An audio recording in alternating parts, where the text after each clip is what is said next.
e nós vamos começar agora, tá bom? Nossa aula abençoada. Vamos lá então?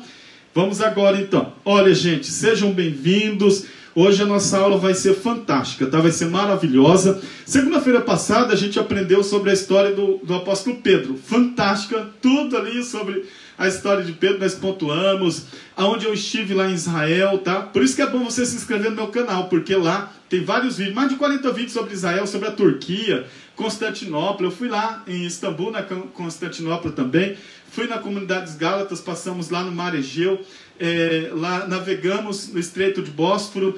Então tem muita coisa fantástica lá, tá bom? Tem lá no meu canal, tem uma luta lá, uma briga entre um pastor e um bruxo lá. Veja lá quem ganhou essa guerra, tá bom? Mas tem que se inscrever no meu canal e ativar o sininho, porque vai ter muito vídeo daqui pra frente, tá? Então, segunda-feira nós falamos sobre o apóstolo Pedro, tá? Ah, pastor, eu preciso do livro. Manda o livro pra mim. Então, manda um zap pra mim que vou mandar. É gratuito, tá? Vou mandar um zap, vou mandar um livro pra você. Ele está em PDF, é gratuito, tá bom? Então, pode mandar para mim. Olha só, nós estamos com um curso de capelania internacional. Você quer saber sobre o que é capelania? Manda um zap para mim que eu vou explicar para você o que é o curso de capelania. Como que pastor, eu queria ser um capelão, eu queria ser uma capelã. Eu vou mostrar que é importantíssimo dentro do evangelismo de missões, dentro da igreja. É importantíssimo nós sermos capelães, tá bom? Vamos ter o sorteio hoje do curso de bacharel em teologia, tá? Então vamos lá? Vamos aqui para a história do apóstolo Judas. Eu falei muito sobre o apóstolo Pedro, lá onde a gente foi. Isso daqui foi um lugar onde Jesus encontrou lá em João capítulo 21. Aconteceu aqui em João capítulo 21. Quando quando Jesus chama Pedro, faz as 3 perguntinhas. Pedro, tu me amas? Foi bem aqui, ó. Bem aqui onde estão essas pedras aqui, ó. Pedro, tu me amas? Apacenta as minhas ovelhas. Essa aula tá aí no Facebook, tá gravada e tá no YouTube também, tá? E a resposta que Pedro deu... Olha, eu fui lá no lugar onde Pedro negou Jesus, lá na casa do sumo sacerdote. Lá tem a imagem certinha de escultura deles lá, para mostrar onde que foi exatamente o lugar. Tá? Então, Pedro cortou a orelha de soldado. Eu expliquei, tá tudo, gente, na aula passada. Você pode assistir lá, tá bom? Bem explicadinho, gente. Aqui, olha, a sinagoga que Jesus pregou lá em Cafarnaum. Eu fui no sítio arqueológico, onde tem a casa em que Jesus morava, lá junto com Pedro, a família, que a sogra de Pedro ficou doente, lembra? Tá tudo lá essa aula, bem explicadinha, bem maravilhosa. E aqui nós chegamos agora, a Epístola de Judas. A Epístola de Judas, né? O Evangelho é fantástico. E João, ele vai explicar quem é esse Judas. Se você ler João capítulo 14, versículo 22... tem uma parte que Judas fala ali. Daí ele vai falar que não é o Iscariote, para a gente identificar. Então a Bíblia é maravilhosa, né? Ela ajuda a gente a entender, né, algumas coisas. Por exemplo, em João capítulo 14, versículo 22 está escrito assim, olha: disse-lhe Judas, não o Iscariotes. Está falando do apóstolo Judas. Sabia que tem várias pessoas que tinham esse nome no Antigo Testamento, Novo Testamento? Então a gente tem que identificar, tá bom? Ler todo o contexto para entender o que está falando, tá? Esse apóstolo Judas que a gente vai falar não é o Iscariotes, tá? Mas é o Judas, olha, que disse-lhe Judas, Senhor, de onde vem? Que te has de manifestar a nós e não ao mundo? Ele fez uma pergunta, não Judas Iscariotes, mas o apóstolo. Então a gente vai falar sobre esse autor. Quem é esse autor? O autor se apresenta como Judas, como servo de Jesus Cristo, e ele se apresenta no versículo 1 do capítulo 1 da Epístola de Judas. Ele se apresenta ali como irmão de Tiago, do apóstolo Tiago. Então você vai ver que Judas é um nome hebraico e grego, comum entre os judeus. Então era um nome comum naquela época, como José, como Maria é hoje, tá?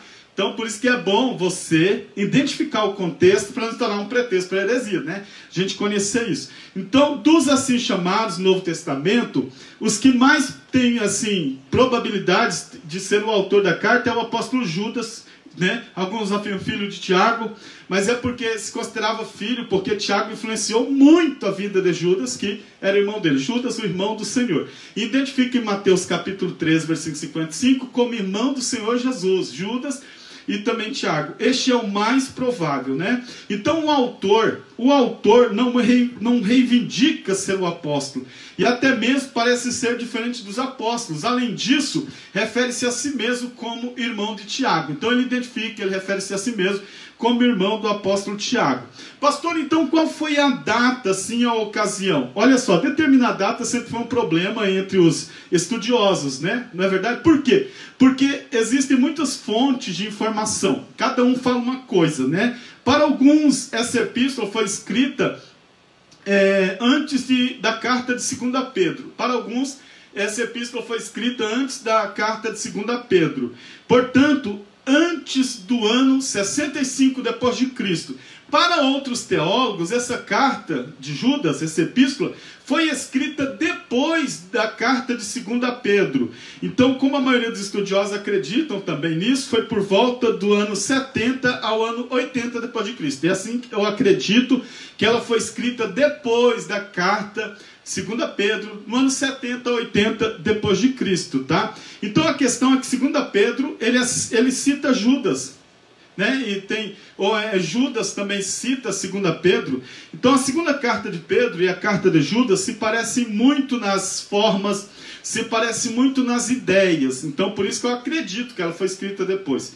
Ambas tratam dos perigos que estão ameaçando as doutrinas da igreja, assim como o apóstolo Pedro também identifica na sua segunda carta. Ele vai falar, cuidado com os ardis de Satanás, e elas identificam muito a carta do epístola de Judas e a carta de 2 Pedro. Por isso que eu acredito que foi no ano 70, 80 que ela foi escrita, tá? E nessa carta também tem a citação dos apócrifos. O que é apócrifo? Apócrifos são livros que não são inspirados por Deus. E tem algumas histórias nos livros apócrifos que aconteceram, como a história de Daniel e Susana, como a história do primeiro. Gente, você sabia que o primeiro caso de detetive está nos livros apócrifos, que é uma história de Daniel? Então, não são livros que são histórias que não são inspiradas, sabe? Não são inspiradas, por isso não está no cânon. O que é o cânon? O cânon são os livros inspirados por Deus. Então, eles se reuniram, os estudiosos, teólogos da época, se reuniram para separar os livros que não eram inspirados por Deus para os livros que eram inspirados. É por isso que o livro da igreja romana tem 73 livros e a nossa tem 66. Porque nos livros 73 eles colocaram livros apócrifos. São histórias que não foram. Aconteceram as histórias, mas não tem inspiração divina. Então tiraram o cascalho, tiraram os que não eram inspirados e deixou só 66 livros aqui que são inspirados por Deus, tá? Então, os que não são inspirados são chamados apócrifos. Mas no livro de Judas, ele cita o livro de Enoque, que é um livro apócrifo. Olha só, nos versículos 14 e 15, Judas faz uma citação quase literal de uma obra apócrifa que era popular, todo mundo na época conhecia, chamado livro de Enoque, ou primeiro Enoque, tá? A fonte que ele usa era familiar e seus leitores, né, sente ali que seria útil para confirmar seu tema de julgamento divino contra os ímpios. O livro de Enoque era um escrito muito respeitado aqui no tempo de Judas, era muito respeitado. O fato de não ser canônico não significa que não contenha verdades. E ser citado, né, por Judas não significa que ele considerasse inspirado.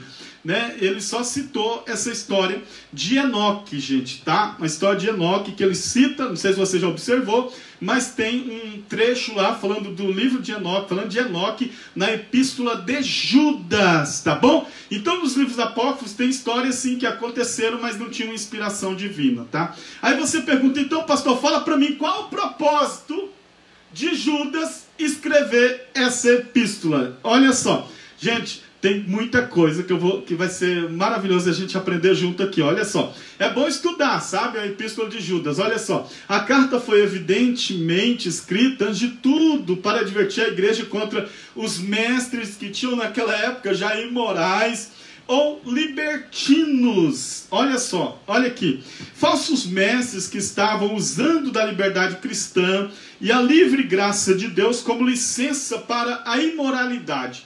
Gente, olha, eles sofriam tanto, os apóstolos, olha aqui para mim, os apóstolos sofriam tanto nessa época, eles andavam com uma vassoura assim, varrendo as heresias de dentro da igreja, porque era um conflito tão grande que eles tinham que lidar agora com o judaizante e lidar com os libertinos. Gente, olha aqui, olha como que acontecia. A pessoa se convertia, né? Eles pregavam, olha, Jesus morreu na cruz, né? O nosso Salvador, Salvador do mundo, pregavam. Irmãos, aquilo iluminava o entendimento das pessoas, elas se convertiam. As pessoas se levantavam alegres, felizes. Puxa, eu estou salvo. Jesus me limpou, purificou, justificou. E eles entendiam, a partir daquele momento que eles estavam livres, o fardo, né? Saiu. Aí olha só, vinham os judaizantes, os judeus, e falavam assim: olha, você acabou de se converter, olha só, agora, você acabou de se converter, agora você não pode, você não tem que guardar o sábado, você não pode andar mais que 1000 metros. Gente, você sabia que eles transformaram, os judaizantes transformaram 10 mandamentos em 613 leis. 613 leis, transformaram 10 mandamentos em 613 leis. Por isso que era complicado. Olha, tinha até questão, você vai ver que na época de Jesus, os discípulos não lavaram as mãos para comer. Aí os judeus falaram para Jesus: os seus discípulos não lavam a mão quando comem? Olha só, esse negócio de lavar a mão tinha uma conotação religiosa, não era higiênica. Se lavar a mão está salvo. Jesus diz que contamina, gente. Não é o que entra, é o que sai. É o que procede do coração. Mas eles tinham esse negócio. Tanto é quando você for em um restaurante judeu e árabe, você vai ver uma pia do lado. Aquela pia não é a parte só para higienização, mas tem uma conotação religiosa. Eu fui em Israel, todo restaurante tem uma pia do ladinho. Se lavar a mão está salvo. Olha só, gente, pegaram. Olha, tinha pontos ali, tinha pontos nesses 613 mandamentos que eles criaram, de 10, 613, que se você desse mais de 1000 passos, você está em pecado. Então, no dia de sábado, tinha que dar só 999. Deu 1000 passos, está em pecado. Isso foi muita coisa que eles criaram. Então, a pessoa se convertia, na época de Judas, do apóstolo Paulo, a pessoa se convertia, chegava o judeu: agora você não pode ficar sem lavar a mão, agora você tem que fazer isso, agora você tem que guardar o sábado, agora você tem que E aí o apóstolo Paulo chega e diz: gente, foi para a liberdade. Aí o apóstolo Paulo faz uma declaração assim, quer dizer que Jesus me salvou e vocês estão querendo agora me prender, me segurar, né? Foi para a liberdade que Cristo nos chamou. Ele fala isso: para a liberdade que Cristo nos chamou. Vocês estão querendo colocar uma cabeça de jabuti na minha uma casca de jabuti na minha cabeça agora? Jesus me libertou. Então, olha o que aconteceu. Eles vinham com um monte de regra. Aí o apóstolo Paulo andava nas igrejas, os judeus, os apóstolos: tira isso para lá. Não, foi para a liberdade que Cristo nos chamou. Foi para a liberdade que Cristo nos chamou. Assim que se alguém está em Cristo, nova criatura é. As coisas velhas já passaram, isso tudo se fez novo. É novidade de vida. 2 Coríntios capítulo 5, versículo 17. Aí tá. Quando não eram os judeus fazendo isso com as pessoas, gente, viu os mestres imorais. E aqueles que foram ganhos, que não eram judeus, mas eram poetas, filósofos, que tinham tanta coisa na cabeça, os hedonismo, epicureus e vários outros que Paulo identifica ali, os falsos mestres. Sabe o que eles faziam? Vocês estão livres? Jesus salvou vocês? Então faz o seguinte: o corpo é mau e a alma é boa. Se o corpo é mau, não importa o que você faça com ele. Jesus salvou sua alma, então, meu irmão, o que você puder fazer com o corpo. Gente, heresia, e isso disseminando dentro da igreja. Aí a epístola de Judas é para combater isso. Mestres imorais e libertinos, porque eles usavam da liberdade para dar ocasião à carne. Aí era um problema. Você entendeu? O que esses apóstolos enfrentavam na época? Era difícil. Falsos mestres que estavam usando da liberdade cristã e a livre graça de Deus como licença para a imoralidade. Não importa o que você faça com o corpo, Jesus te salvou, entendeu? Então ele salvou sua alma. Não importa o que você faça com o corpo. Então, segundo parece, esses falsos mestres estavam tentando convencer os crentes que, sendo salvos pela graça, eles adquiririam agora liberdade para pecar, uma vez que seus pecados já não seriam perdoados. Então, você está livre agora, você está livre. Agora, quem eram esses intrusos? Aí o apóstolo Judas vai identificar homens ímpios, mundanos, que estavam dentro da igreja, e falando assim, você está salvo? Olha que bom, tal. Não, não importa, a gente pode fazer o que quiser, porque a gente está salvo, né? Está salvo. Parece muito com a teologia da predestinação dos pilares do calvinismo, né? Não importa o que você faça, converte, uma vez salvo, salvo para sempre. Deus já tem uns que vai para o céu, outros vão para o inferno. Não, então não importa o que você faça. Convertem em dissolução a graça de Deus, são carnais. Eles convertiam em dissolução a graça de Deus. Negam o único e soberano e Senhor Jesus Cristo, são céticos. Rejeitam o governo da igreja e difamam autoridades superiores, indisciplinados. Eles eram indisciplinados. Olha com o que ele está lidando. Aduladores de outros, lisonjeadores, né? Eles lisonjeavam, né? Mas por trás estavam com serpente no coração pronta para dar o bote. Sensuais, que não têm o espírito, eles eram estranhos.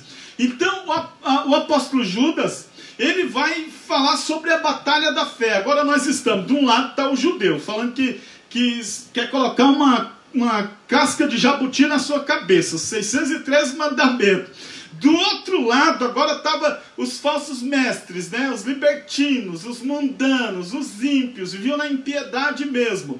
Aí no meio estava esse povo, olhando de um lado e para o outro, sem saber o que fazer. Aí entra Judas, o apóstolo, escrevendo essa epístola, que é uma bomba, essa epístola, e ele vai falar a batalha pela fé. Gente, vamos batalhar pela fé. Você vai ver no capítulo 1, versículo 25, olha o que ele diz: ao único Deus sábio, Salvador nosso, seja glória, majestade, domínio, poder, agora e para todos sempre. Ele vai falar sobre esta batalha, e ele está querendo dizer que há um chamado de Deus para a batalha espiritual. Porque, gente, parece que ele escreveu isso hoje de manhã. Nós estamos vivendo uma batalha hoje. Veja se não é verdade.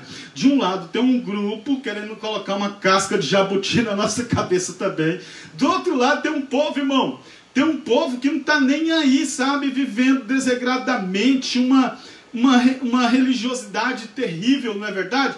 E com um monte de ideia maligna na cabeça. Hoje nós estamos vivendo aquilo que o apóstolo Paulo vaticinou, que nos últimos dias surgiriam doutrinas de demônios. A gente está vendo gente fazendo coisas dentro da igreja. Você fala, mas como que você fala um negócio desse? Não é porque eu li ali e eu entendi desse jeito. Não, a Bíblia não é de particular interpretação. Nós temos uma estrutura. Então o apóstolo Judas, ele chama a gente do exército de Deus. Você vai ver no versículo 2. Então ele fala assim, ele vai explicar aqui e dá pra gente 3 expressões para descrever eu e você, eu e você. Ele vai descrever agora, eu e você, tá? E olha o que ele vai fazer, o que os crentes são. O que você é dentro da igreja? O que eu sou dentro da igreja? Então o apóstolo Judas vai descrever isso em 3 expressões para a gente. Olha o que ele vai fazer. Ele vai dizer, primeiro, você tem que ter uma consciência de que você foi chamado por Deus. Você tem que ter uma consciência para com Deus. Então vamos voltar aqui, gente. Olha, é bom que eu vou rememorar com vocês algumas coisas aqui, tá? O que o apóstolo Judas faz quando ele vê tudo esses problemas dentro da igreja? Gente, você sabia que os mesmos problemas que tinha naquela época tem hoje?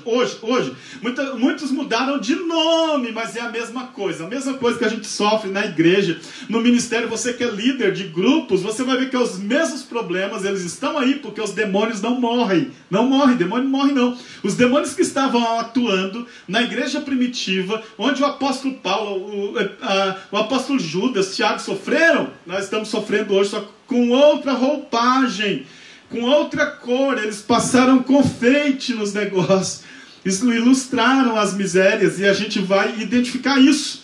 Então o apóstolo Judas, ele chama a gente para uma batalha. Nós vamos enfrentar, porque de um lado está um pessoal querendo colocar uma casca de jabuti na nossa cabeça. Você se converteu agora, você tem que fazer isso, fazer aquilo, senão você não é salvo. Aí começa a colocar um monte de coisa, a pessoa fica perturbada, porque ninguém quer perder a salvação, ninguém quer entristecer Deus. E eles falam no nome de Deus, falam porque Deus mandou, Deus falou, está aqui, ó, Deus mandou. Então, gente, quem é que não vai obedecer? A pessoa chegar para você, Deus está falando, gente, dá um negócio na gente, não é verdade?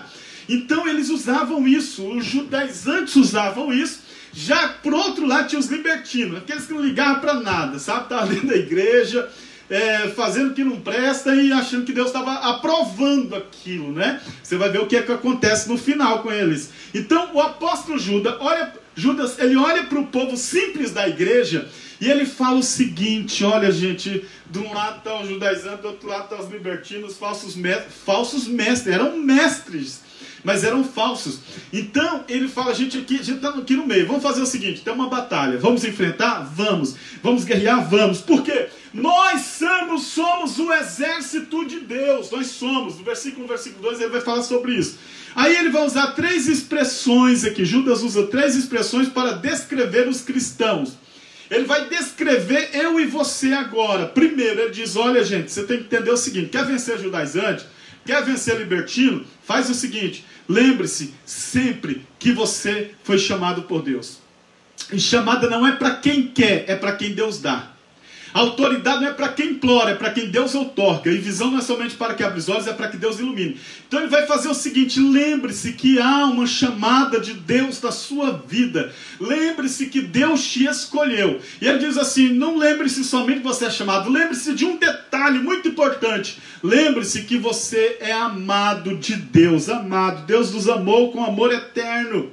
Ele nos amou primeiro, antes do teu pai conhecer a tua mãe. Você já estava no amor eterno de Deus, ele te amou primeiro. Aí ele diz assim: quando você se lembrar que você é chamado, que você é amado, lembre-se que você é guardado. Ele diz: enquanto Deus preserva, olha aqui, enquanto Deus preserva os anjos caídos, no versículo 6 ele diz, e os falsos mestres, no versículo 13, para condenação, preserva os crentes para a glória. Olha o que ele diz lá no Judas 6, ele fala assim: olha, enquanto Deus preserva os anjos caídos, eles estão em abismos, né? Fechados, trancados. E os falsos mestres, versículo 13, Deus já deixa ele para a condenação, ele preserva eu e você para a glória. Então você é guardado, preservado, resguardado por Deus. Aí ele fala aqui, o que os crentes têm, o que eu e você tem. Ele vai identificar dizendo o seguinte: novamente o apóstolo Judas, ele usa aqui 3 expressões para identificar e descrever as bênçãos que nós, você e eu, os crentes, os cristãos, possuem e que podem ser o quê? Multiplicadas. Olha o que ele diz: a misericórdia. Deus em sua misericórdia não nos dá o que merecemos, visto que lançou sobre o Filho o castigo que merecemos. Sabe o que Judas está falando com isso?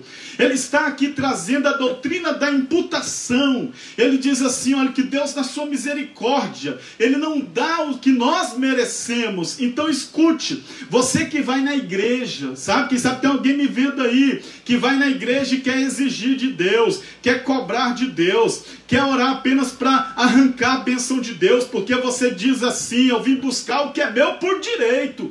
Eu já vi gente falar isso para Deus: eu quero o que é meu por direito. Deus vai mandar para o inferno, porque esse é o nosso direito. O que Judas está dizendo é que Deus, na sua misericórdia, ele não dá o que nós merecemos. O que é misericórdia e o que é graça? Misericórdia é quando Deus não permite que eu receba o que mereço. Agora, graça é quando Deus dá para mim o que eu não mereço. De qualquer lado ele é bom. É bom quando ele é gracioso, é bom quando ele é misericordioso. Porque se a misericórdia dele impede um homem de ir para o inferno, a graça dele põe o homem dentro do céu. O céu que desejamos com amor. Amor que vem dele. Ele quer tudo, tudo que é poder. Poder que não termina. Não termina por causa do Pentecoste, que começou aqui embaixo e vai terminar lá em cima. Então o apóstolo Judas está dizendo que Deus é misericordioso.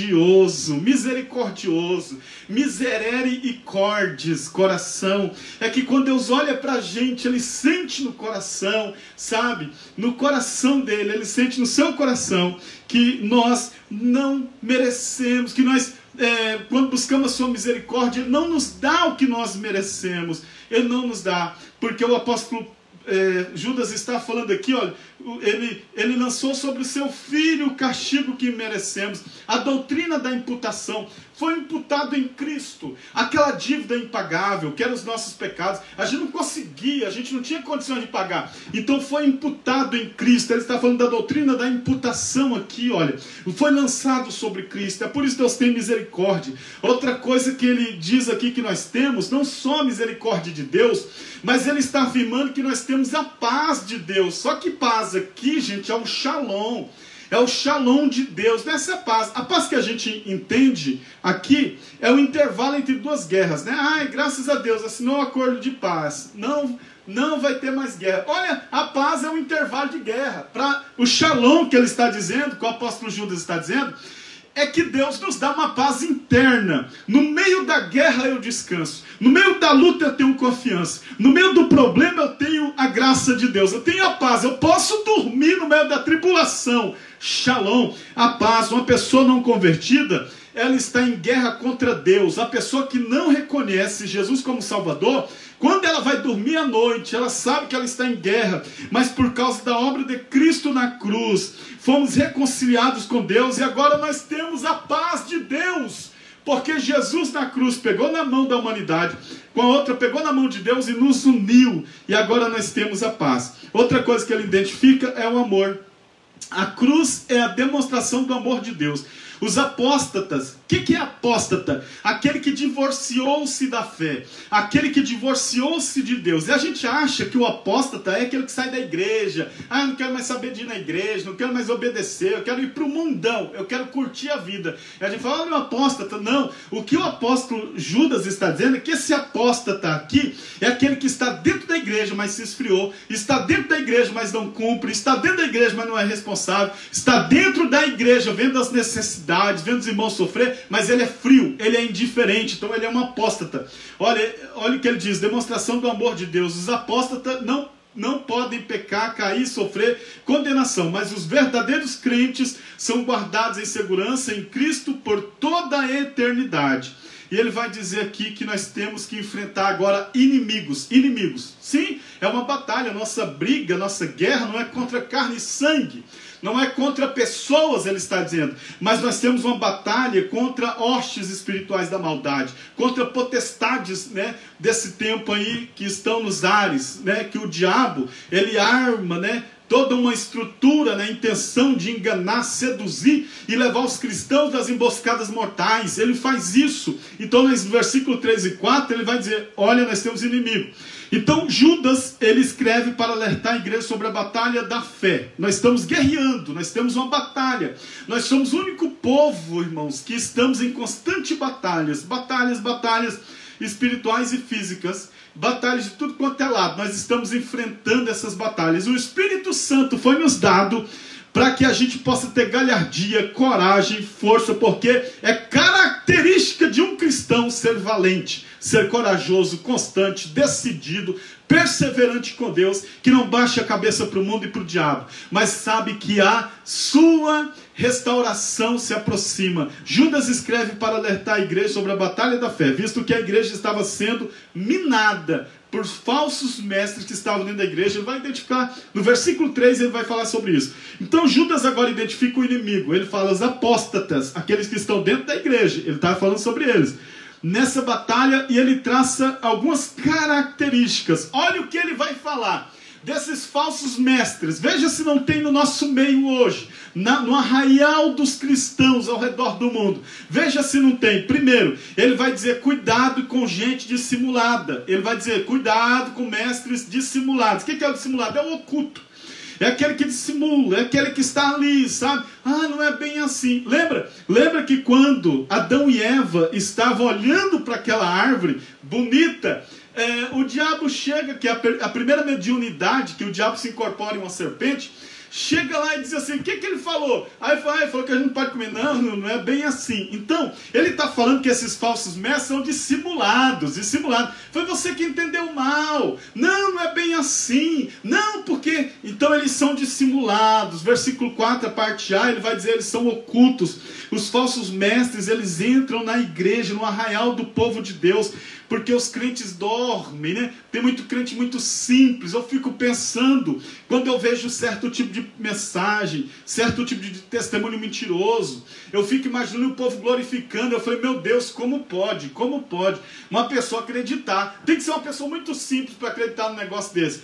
Então, tem aquele adágio que quem engana crente é crente, né? Quem engana crente é crente. Porque é muito simples. A ovelha é muito simples. Gente, a ovelha, ela só enxerga 8 metros. Por que o pastor usa o cajado, né? Que é um cajado, e ele é em forma de uma daquela curva que o guarda-chuva tem.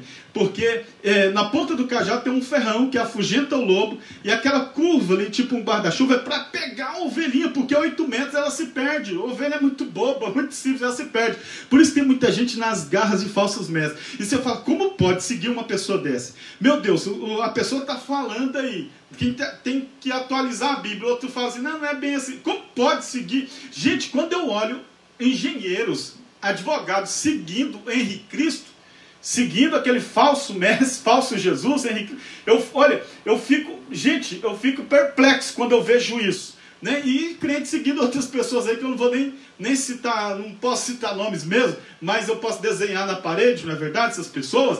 Como pode seguir isso? Não é verdade? Uma pessoa que conhece a Bíblia, que diz que está lendo a Bíblia, né? Não sei qual Bíblia que ela está lendo.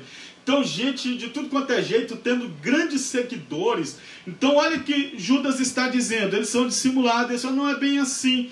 Eles vêm de fora e surgem de dentro da igreja. Eles vêm lá de fora e vai se infiltrando. De repente vai disseminando aquele veneno, né? Aquele fermento dentro da igreja. E vai destruindo a fé, vai minando a fé dos cristãos. E ele vai dizer também, olha, cuidado, que eles não são apenas dissimulados, mas eles são ímpios. Olha, o versículo 4, a parte B. Eles dizem pertencer a Deus, mas eles são ímpios na sua forma de pensar e agir. 2 Timóteo 3,5. Você sabia que existem escolas de teologia aí, que o pessoal está dando aula, que não é crente, tem uns até que não, eu estou aqui só para dar aula, entendeu?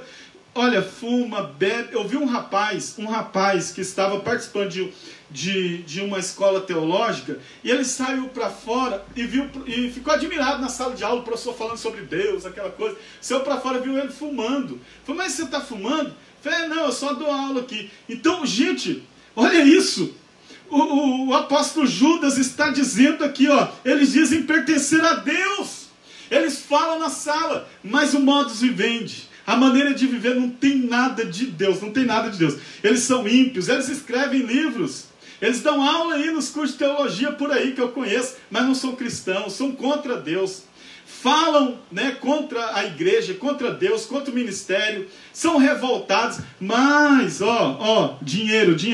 Então, tem até um ditado que o pessoal fala assim, ó, se cachorro soubesse o que é dinheiro, ele não seria o melhor amigo do homem, né? Tem esse ditado aí. Então, quando entra o dinheiro, entra muita coisa, não é verdade? Olha só, então ele vai falar o seguinte, o apóstolo Judas, ó, eles são inimigos da graça de Deus. No versículo 4, a parte C, ele fala sobre isso. Ele está dizendo assim, gente, cuidado, eles entram dentro da igreja para mudar a doutrina. Eles entram dentro da igreja para transformar, para mudar aquilo que está... Não é bem assim não. Gente, olha, nossa, vocês estão muito duros. Ai, não precisa ser assim. Vocês são muito taxativos, muito peremptórios. Nossa, para que fazer isso? Nossa, mas... Não, porque a Bíblia está falando que não é bom. Não, mas tadinho dele. Olha, a gente tem que amar, sabe? Então, eles esquecem que a graça de Deus exige mais. Exige muito mais do que a lei. Então Jesus tornou-se a lei de Moisés menor do que a graça de Deus. Então eles querem encontrar base doutrinária para justificar sua conduta libertina. Eles procuram base para isso. Prometem liberdade, quando eles mesmos são escravos. Gente, eles encontram versículo para tudo.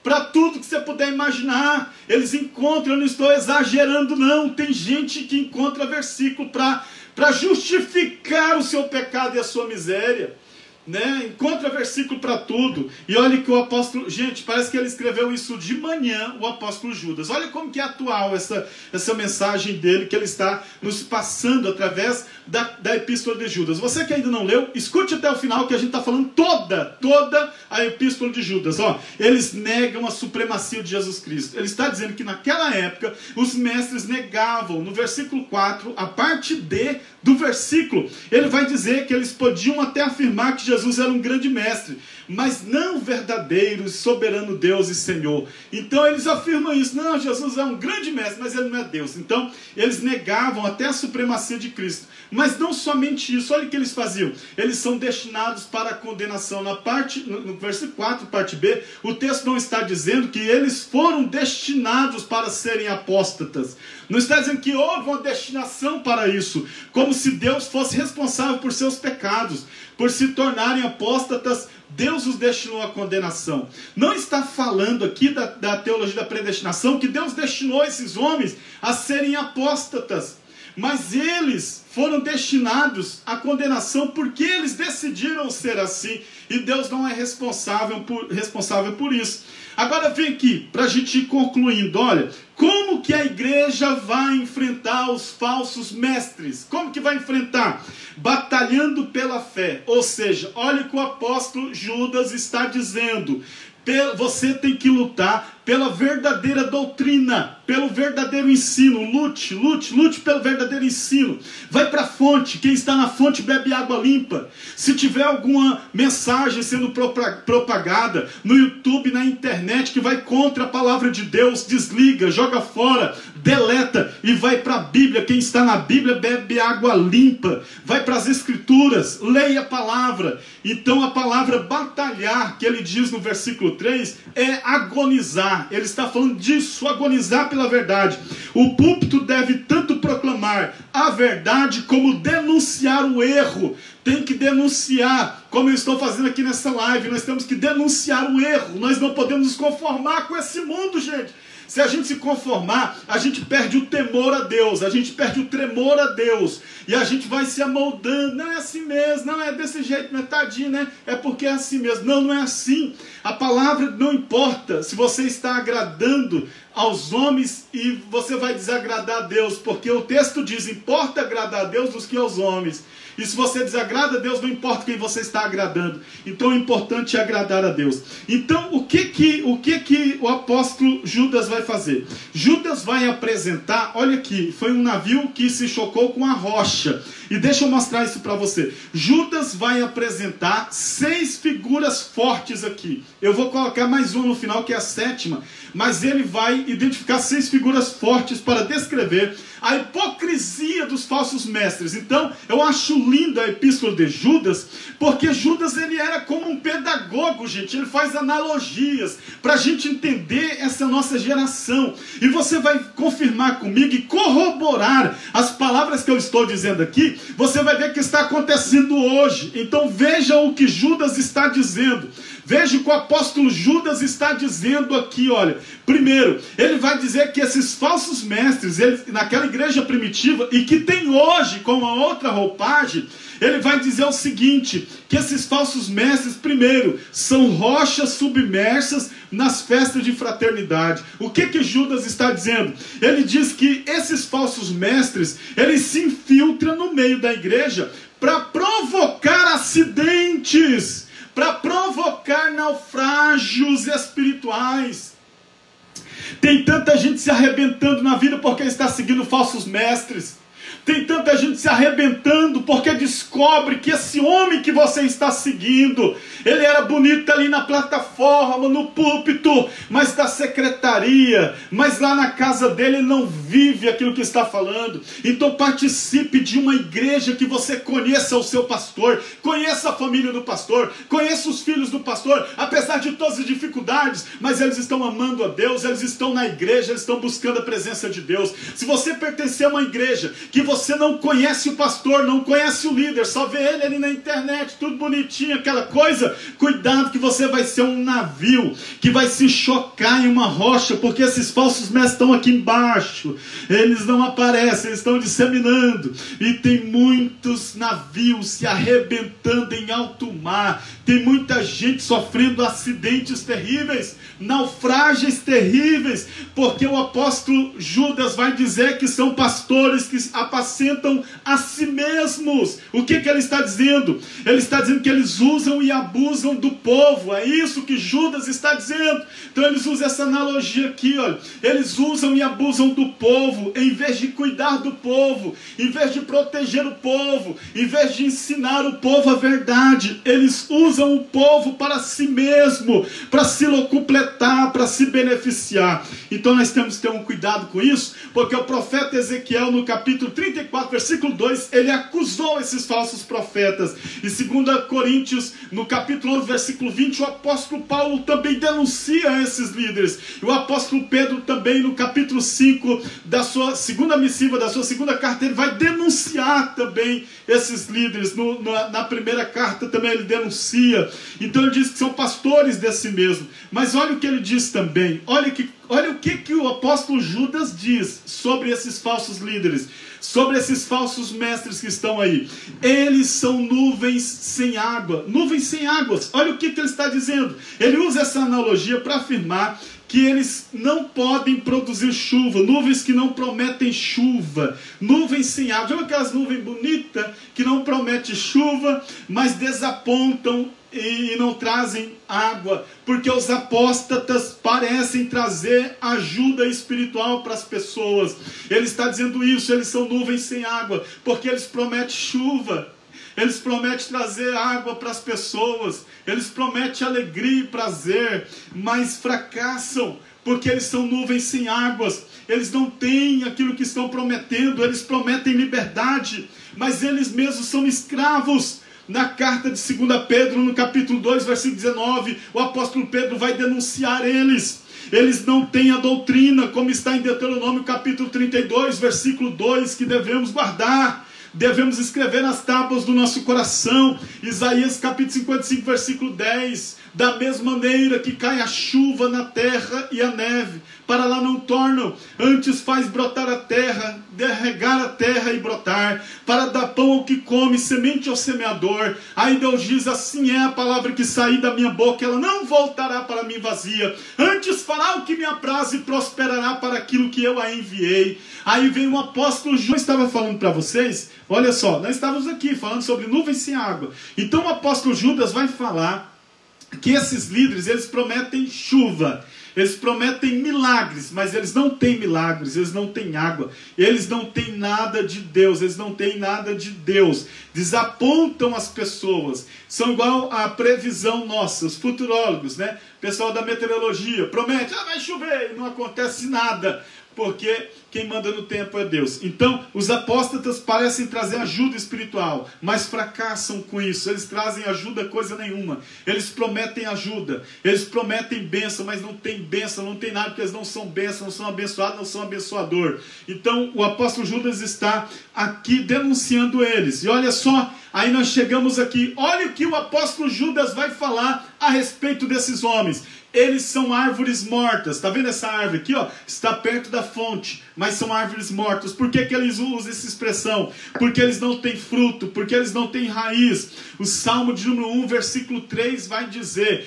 que a árvore será plantada junto ao ribeiro de águas, que dá o seu fruto na estação própria. Quem é que planta? É Deus, é Deus. Não é a pessoa que vai se plantar, mas é Deus que planta. Mas tem muita gente que está seco perto da fonte. Tem muita gente que tem folhas, não tem frutos, não tem amêndoas, não exala a vida de Deus. Então fruto é a marca do discípulo. Se você ler João capítulo 15, versículo 8, vai falar sobre isso, que o fruto é a marca de um discípulo de Cristo, mas eles não têm fruto. Eles estão perto da fonte, sim, eles estão dentro da igreja, eles estão ouvindo a palavra, mas eles são secos, porque eles seguem as suas próprias conclusões, eles não olham para a palavra de Deus. Uma outra coisa que Judas, o apóstolo Judas vai denunciar, isso daqui é uma onda terrível, uma onda forte. Ele vai denunciar, eles são ondas bravias do mar. Olha o que ele diz, onda revolta. Ele vai dizer que é uma onda revolta do mar. Eles trazem sujeira e perigo, porque a maioria das ondas jogam as sujeiras do oceano nas cidades beira-mar. E ele vai dizer isso, esses homens, eles são ondas terríveis que jogam só sujeira, só sai coisa ruim e perigo da vida deles. E ele manda a gente tomar esse cuidado. Mas uma expressão que Judas usa, que eu acho muito profunda, muito interessante, ele vai dizer que esses falsos mestres são como estrelas errantes. Olha o que ele diz, estrelas errantes só podem conduzir pessoas ao abismo. Estrelas errantes não têm nada em si mesmo, porque elas conduzem as pessoas ao abismo em que elas mesmas estão sendo lançadas, porque elas não têm direção, eles não têm propósito, eles não têm projeto. O único plano deles é enfraquecer, destruir e trazer as pessoas para uma espiritualidade baixa. Então o apóstolo Judas vai denunciar: cuidado, porque eles são estrelas errantes. E olha o que ele diz também: eles são murmuradores e aduladores. Está no versículo 16. Eles são murmuradores. Ele diz: pare de murmurar, pare de reclamar.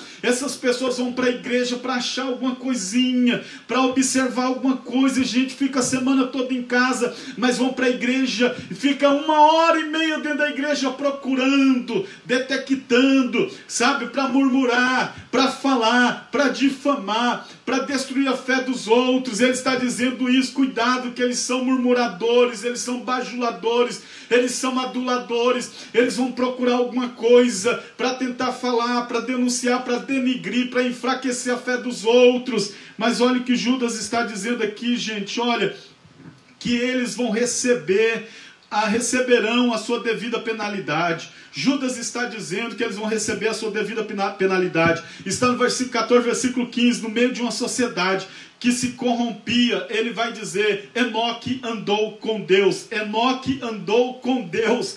Lá em Hebreus capítulo 11, versículo 5, fala que Enoque foi justificado porque ele andou com Deus. Gênesis capítulo 5, a partir do versículo 18 ao versículo 24, vai contar a experiência de Enoque. A experiência de Enoque. E é aqui que Judas entra contando a experiência de Enoque. Ele diz que a geração de Enoque escarneceu de Deus. A geração de Enoque duvidou das bênçãos de Deus, não quiseram acreditar em Deus. E esses homens, ele está dizendo assim, que a geração deles era de falsos mestres que escarneceram da doutrina da segunda vinda de Cristo. Segunda carta do apóstolo Pedro, no capítulo 3, do versículo 1 ao versículo 9, ele vai falar daquela geração. E nós estamos vivendo uma geração assim também, de pessoas que escarnecem de Deus, assim como na geração de Enoque. Aquele povo que ele vivia, aquela comunidade, não acreditavam em Deus, não faziam culto, não levantavam um altar a Deus, mas Enoque levantava, Enoque adorava Deus, porque a tua salvação, a tua alegria, a tua paz não depende do que está fora, mas depende do que está dentro.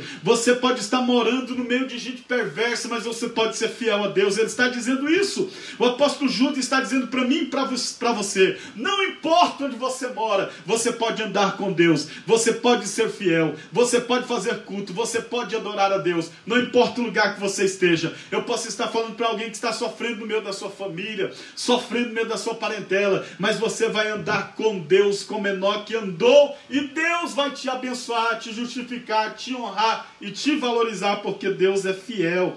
E olha o que diz Ezequiel capítulo 14, versículo 14. Olha o que o Ezequiel diz: ainda que estivessem no meio dela estes 3 homens. Sabe o que o profeta Ezequiel está dizendo? Ainda que no meio de uma cidade, no meio de uma geração, tivessem esses 3 homens juntos. Ele vai dar os nomes: Daniel, ele vai falar Noé, Daniel e Jó. Eles, pela sua justiça, livrariam apenas as suas almas, diz o Senhor Deus. Olha o que Deus está dizendo. Se numa cidade, imagine, se numa cidade que todo mundo está pintando 7, que todo mundo está pecando, ninguém quer se voltar para Deus. Se nessa cidade tivessem 3 homens, Noé, Daniel e Jó, eles seriam salvos pela sua própria justiça. Por quê? Que ele colocou Noé, Daniel e Jó. Porque Noé, ele viu o fim da sua geração através do dilúvio. Ele viu o fim da sociedade. O Daniel viu o fim do seu país, viu o fim da sua nação, a bandeira pegando fogo. E o Jó, ele viu o fim da família. Então cada um teve uma experiência terrível. Noé, ele viu o fim da sociedade, da geração por causa do dilúvio. O Daniel, ele viu o fim do seu país, da sua nação, porque a bandeira pegou fogo e eles foram levados cativos para a Babilônia. Já Jó, ele viu o fim da família. Ele perdeu toda a sua família ali. Ficou ele e a esposa, e Deus abençoou ele com lindos filhos novamente. Então eles viram o fim dessas coisas. Não importa onde você esteja vivendo, você pode fazer um culto a Deus. E o apóstolo Judas está afirmando aqui, está corroborando, está afirmando que na época de Enoque, aquela geração zombou dele, zombou de Enoque. assim como essa geração está zombando de nós. Mas sabe o que o apóstolo Judas vai dizer? Que o juízo será pessoal. Olha o que ele diz, Enoque diz que não um acontecimento como um dilúvio, mas o próprio Senhor virá pessoalmente exercer um juízo. O Enoque está dizendo, não vai ter um dilúvio, mas olha só, o próprio Senhor virá exercer o juízo. Tá? Enoque diz que não vai ser um dilúvio como na época de Noé, mas ele está dizendo que o próprio Senhor virá exercer. E ele diz que o juízo será universal, ou seja, o juízo final apanhará todos os inimigos. E ele diz, ninguém escapará do justo e reto juízo de Deus. Somente aqueles que são selados estarão seguros, como em Romanos capítulo 8, versículo 31 ao versículo 39. O juízo será justo. Olha o que ele diz, Deus fará convictos todos os ímpios, eles vão saber porque eles estão sendo condenados, porque será justo, acerca de todas as obras ímpias que impiamente praticaram e todas as suas palavras que foram insolentes, Deus trará esse juízo. Agora olha aqui, vem um ponto bonito, um ponto encorajador. Como que nós vamos vencer no meio disso? Como que nós vamos vencer no meio dessa geração que o apóstolo Judas está denunciando? Olha só, mantendo-se firme na guerra, sem vacilar. Versículo 17 ao versículo 25, ele fala sobre isso. Tenha firmeza na doutrina, seja convicto, seja transparente, seja decidido e perseverante, seja constante com Deus. Relembre sempre da palavra de Deus. Olhe para a palavra, porque ela é um espelho para nossas vidas. Relembre quem deu a palavra. No versículo 17, ele vai dizer que as escrituras vieram-nos através dos apóstolos. Então os falsos apóstolos queriam se colocar acima dos apóstolos de Cristo. Chamavam-se a si mesmos de apóstolos, diziam ter novas revelações de Deus. Eles diziam o seguinte, olha, você não tem que olhar para a palavra desses apóstolos aí não, olha para a nossa palavra, olha para a gente, porque eles se intitularam. Não tem gente que se intitula, sim, se intitularam apóstolos, pastores da época. Olha o que ele vai falar também, relembre do que eles disseram. Relembre que os apóstolos disseram, no versículo 18, os apóstolos já haviam alertado sobre o perigo de falsos mestres, sobre o perigo de falsos ensinos. Eles já falaram disso exaustivamente. O apóstolo Paulo diz na primeira carta a Timóteo, no capítulo 4, versículo 1. O apóstolo João, na primeira carta de João, capítulo 1, versículo 1. Segunda carta de Pedro, capítulo 2, o capítulo 3, versículo 3 também. E ele vai dizer, relembre porque eles disseram. Por que eles disseram isso no versículo 19?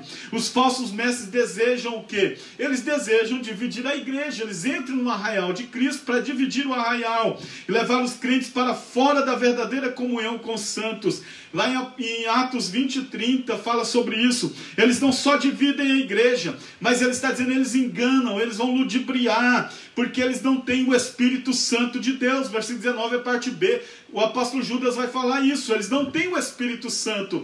Então eles vão arrumar jeitinhos, ele vai arrumar esquema para tentar desviar o alvo, tirar a gente do alvo. É aí que o apóstolo Judas entra falando isso, salvai-os, salvai-os. É minha responsabilidade e a sua responsabilidade. Ele está falando sobre isso, é imperativo. Salvai-os. Não é uma coisa, eu vou ajudar um irmãozinho ali que ele está meio perturbado, ele viu uns vídeos aí no YouTube, então ele viu lá um youtuber falando besteira, ele viu lá um pastor falando besteira, então deixa ele para lá. Não, é imperativo, essa palavra aqui no grego é imperativo. Salvai-os, é sua responsabilidade, é minha responsabilidade, arrebatando-os do fogo. Eles estão indo para o fogo. O que você vai fazer? Assim como os anjos tiraram Ló de Sodoma, devemos tirar aqueles que estão nas garras dos falsos mestres. Salvai-os, alerta eles, manda uma mensagem, não é bem assim, dá uma olhada, vamos estudar, vamos pesquisar, vamos procurar. Salvai-os, tira eles das garras desse inimigo que está levando ele para o fogo. É isso que o apóstolo Judas está dizendo. Há pessoas que são tiradas como um tição do fogo, lá em Zacarias capítulo 3, e o versículo 2, Deus diz que ele era um tição tirado do fogo. Assim como John Wesley também, ele era um tição tirado do fogo. E olha o que Judas nos ensina para a gente terminar agora. Olha o que Judas nos ensina. Comprometa-se com Jesus Cristo. Quer vencer? Versículo 24, versículo 25, olha o que o apóstolo Judas diz.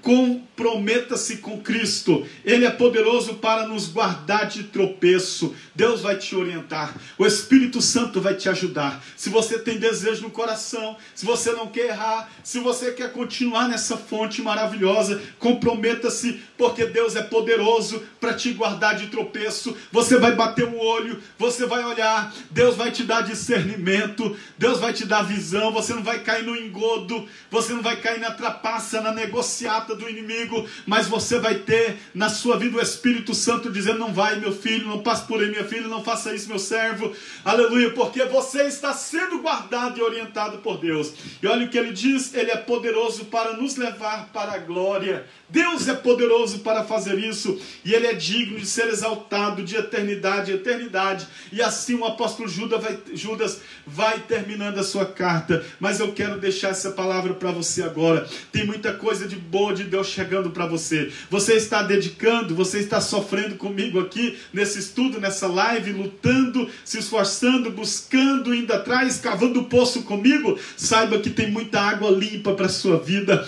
Vai fluir assim, ó, vai aparecer, vai surgir água maravilhosa. Uma vez eu ganhei uma mulher para Jesus, e ela disse para mim assim: olha, eu quero ser uma pessoa usada por Deus. Ela disse para mim: eu quero ser usada por Deus. Eu falei: Deus vai te usar, porque é um desejo do teu coração, e é o Espírito Santo que está colocando esse desejo, porque o diabo não vai falar: ai, vai para a igreja, vai lá que você vai ser usado. Não, o diabo não vai fazer isso. Se você sente no seu coração que você tem que se aprofundar na palavra, você está aí nessa live comigo, você está lendo comigo, você está estudando comigo, é o Espírito Santo falando: vai, busca, vai atrás, corre, porque eu vou te dar muito, eu vou te encher, eu vou fazer você transbordar. Louvado seja o nome do Senhor. E aquela irmã disse: pastor, eu quero transbordar do conhecimento da palavra, eu quero transbordar. Aí eu disse para aquela irmã: Deus vai te dar, porque é esse desejo que o Espírito Santo está colocando no seu coração. Ela foi dormir naquela noite, ela teve uma visão, um sonho, que ela estava com uma panela assim na mão, amassando uma massa para fazer um pão,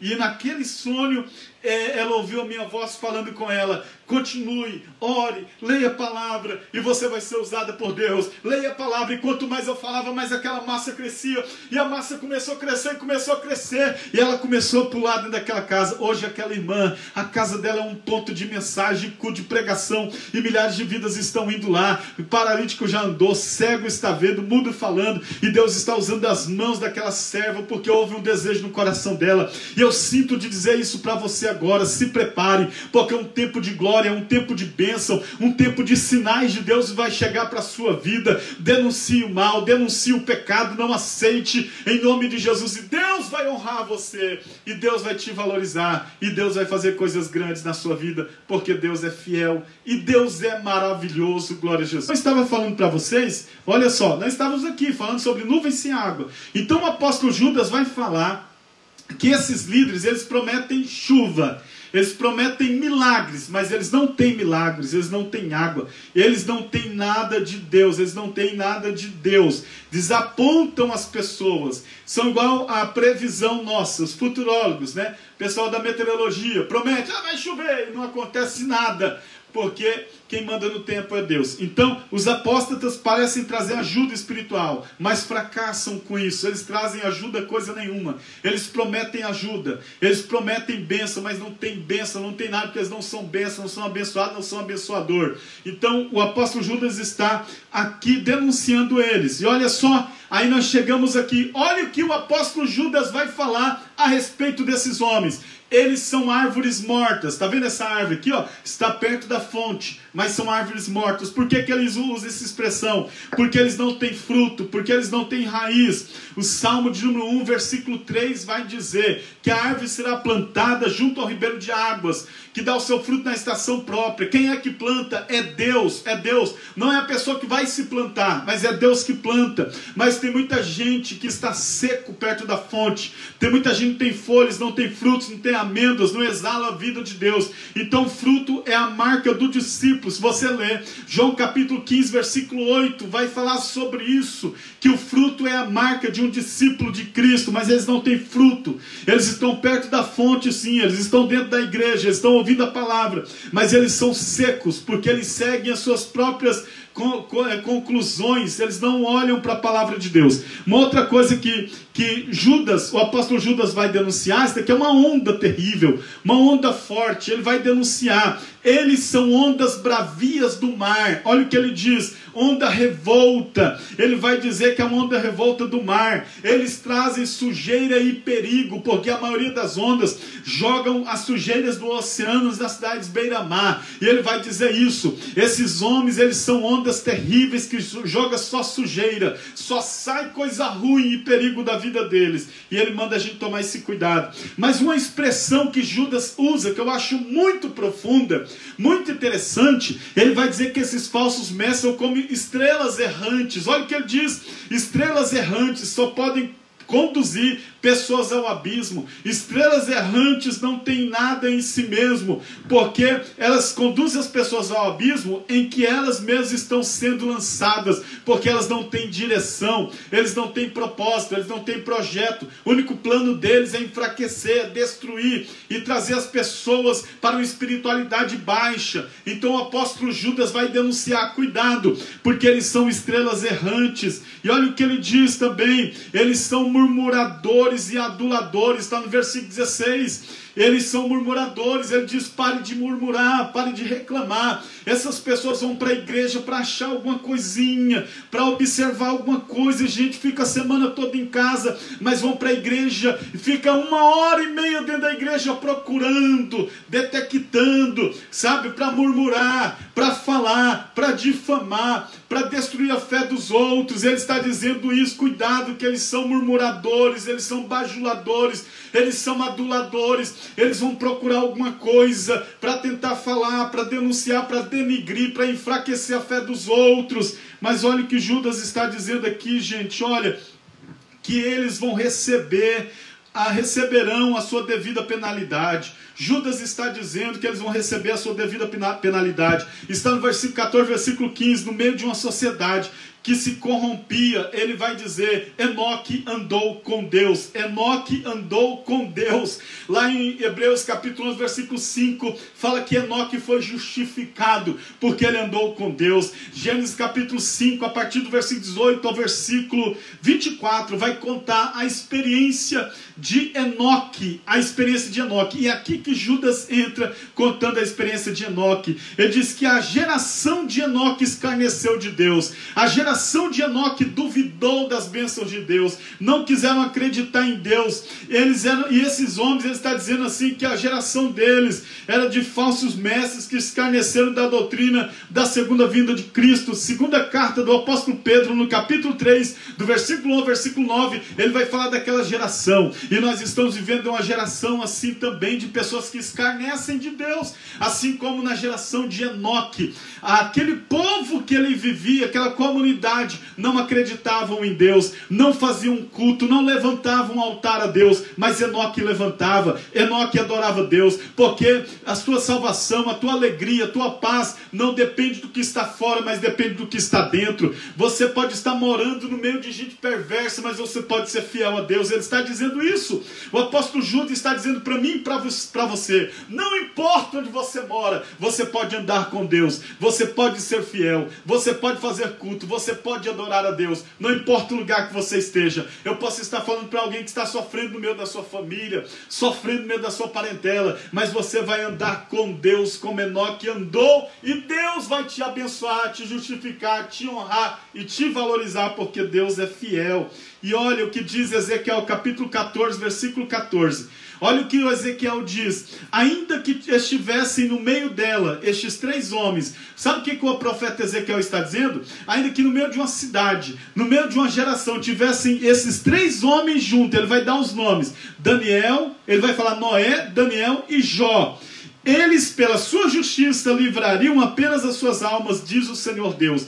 Olha o que Deus está dizendo. Se numa cidade, imagine, se numa cidade que todo mundo está pintando 7, que todo mundo está pecando, ninguém quer se voltar para Deus. Se nessa cidade tivessem 3 homens, Noé, Daniel e Jó, eles seriam salvos pela sua própria justiça. Por quê? Que ele colocou Noé, Daniel e Jó. Porque Noé, ele viu o fim da sua geração. A através do dilúvio. Ele viu o fim da sociedade. O Daniel viu o fim do seu país, viu o fim da sua nação, a bandeira pegando fogo. E o Jó, ele viu o fim da família. Então cada um teve uma experiência terrível. Noé, ele viu o fim da sociedade, da geração por causa do dilúvio. O Daniel, ele viu o fim do seu país, da sua nação, porque a bandeira pegou fogo e eles foram levados cativos para a Babilônia. Já Jó, ele viu o fim da família. Ele perdeu toda a sua família ali. Ficou ele e a esposa, e Deus abençoou ele com lindos filhos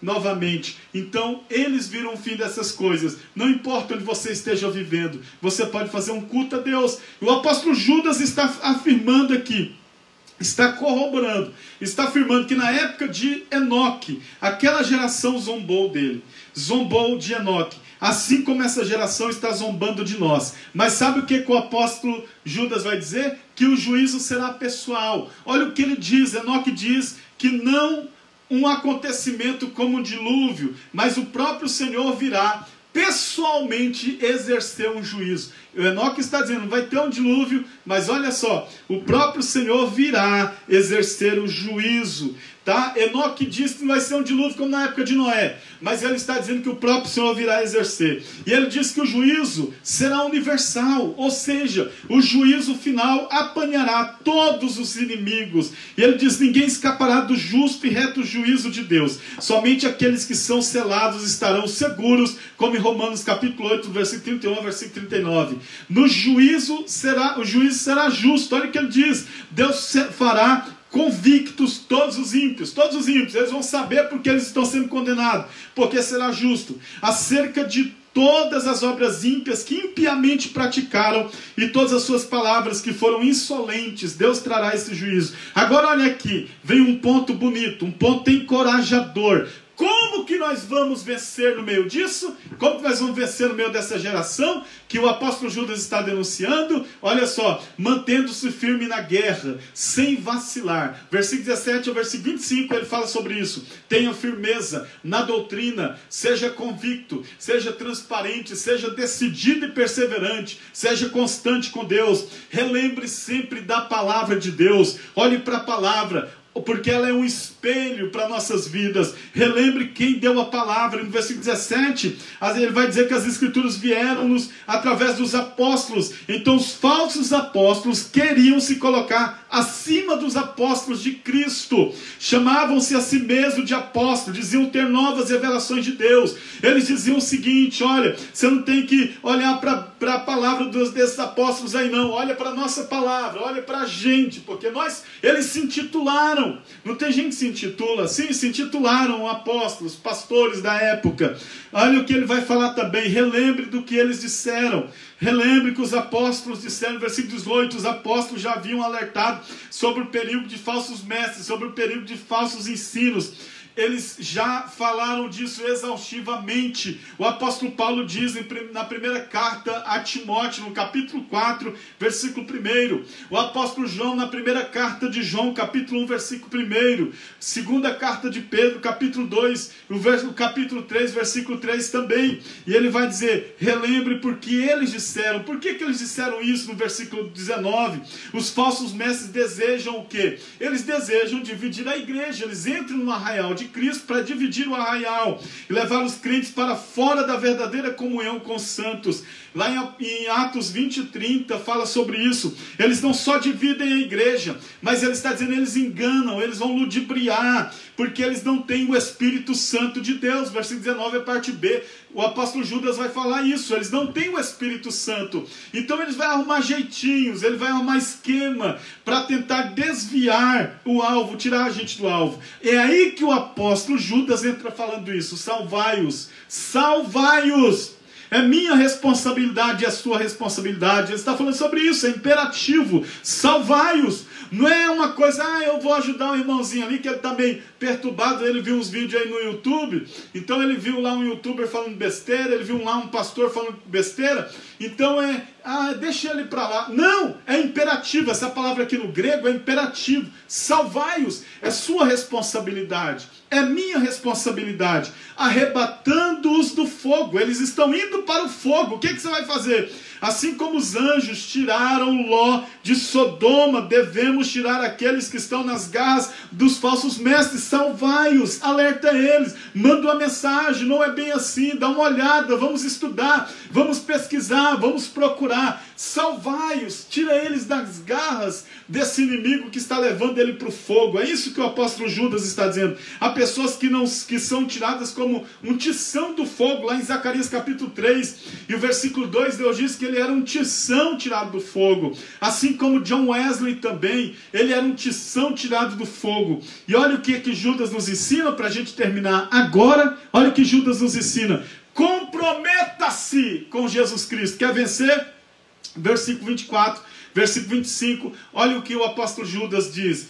Comprometa-se com Cristo, Ele é poderoso para nos guardar de tropeço. Deus vai te orientar, o Espírito Santo vai te ajudar. Se você tem desejo no coração, se você não quer errar, se você quer continuar nessa fonte maravilhosa, comprometa-se, porque Deus é poderoso para te guardar de tropeço. Você vai bater o olho, você vai olhar, Deus vai te dar discernimento, Deus vai te dar visão, você não vai cair no engodo, você não vai cair na trapaça, na negociata do inimigo, mas você vai ter na sua vida o Espírito Santo dizendo: não vai, meu filho, não passe por aí, minha filha, não faça isso, meu servo, aleluia, porque você está sendo guardado e orientado por Deus. E olha o que ele diz: ele é poderoso para nos levar para a glória. Deus é poderoso para fazer isso, e ele é digno de ser exaltado de eternidade em eternidade. E assim o apóstolo Judas vai terminando a sua carta. Mas eu quero deixar essa palavra para você agora. Tem muita coisa de boa de Deus chegando para você. Você está dedicando, você está sofrendo comigo aqui nesse estudo, nessa live, lutando, se esforçando, buscando, indo atrás, cavando o poço comigo. Saiba que tem muita água limpa para a sua vida.